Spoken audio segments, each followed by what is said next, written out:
9 after 9, the allegro maestoso, just with absolutely no hesitation. Can we just try that, please? Just the orchestra, 9 after 9. And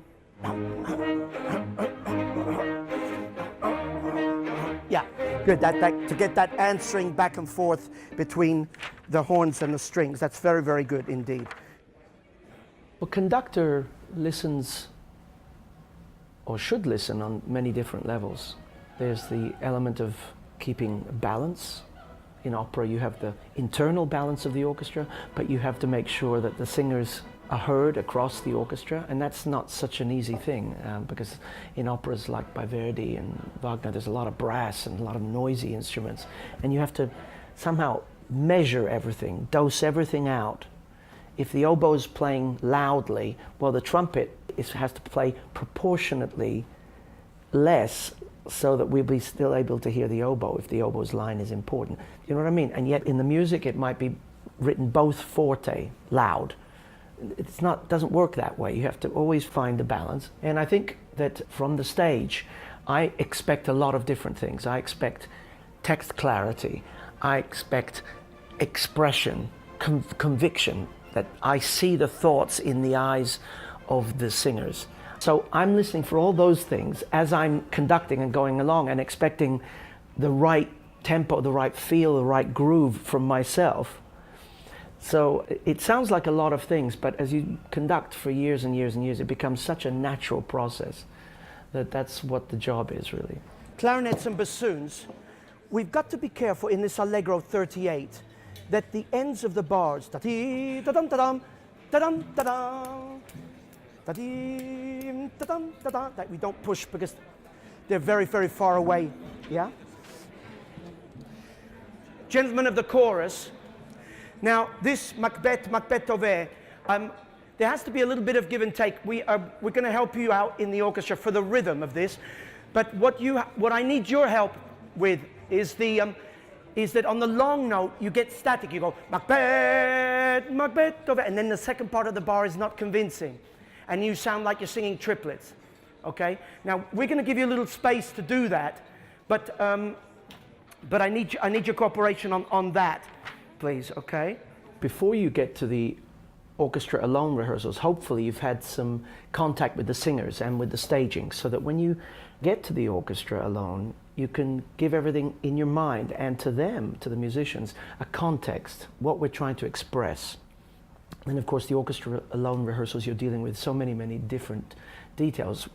Getting the material together, playing together, balancing who's the protagonist at any given moment in the orchestra itself, giving a shape to the overall thing, getting tempos right.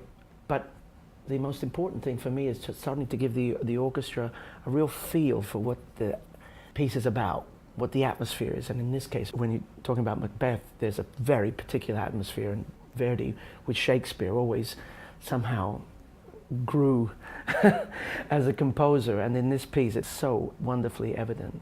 Then you get to something called Sitzprobe. The Sitzprobe, it's like a musical rehearsal, but with orchestra and singers.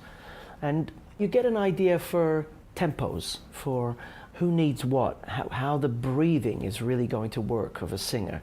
And the orchestra listens very, very carefully then, so that they can get a feel of what it's really going to be like later.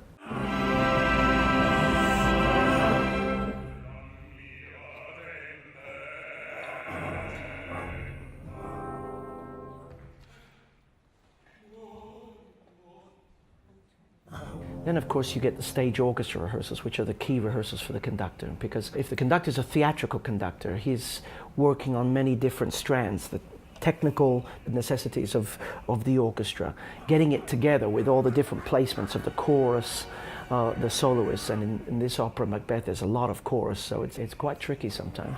But also fusing the music with the stage and making it one. This is the most beautiful thing if you can achieve it, and very, very important to opera.